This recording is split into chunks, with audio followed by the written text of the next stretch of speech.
আসসালামু আলাইকুম। আজকে হেলদি ড্রিঙ্কসের পার্ট 3 নিয়ে আসলাম।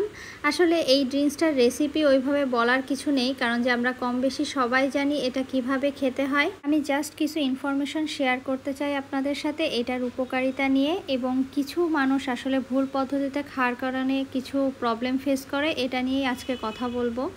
চিয়া সিড নামক এই সুপারফুডটার ভিতরে কি নাই? Protein, fibre, omega 3 fatty acid, vitamin, mineral সবই আছে। তারপরেও কেন কিছু মানুষের প্রবলেম ফেস করতে হয়?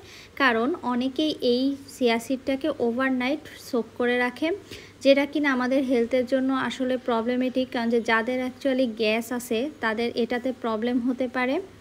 তো এটা আমরা মাত্র 30 মিনিটসের জন্য ভিজিয়ে রাখবো, এর বেশি এর প্রয়োজন নাই।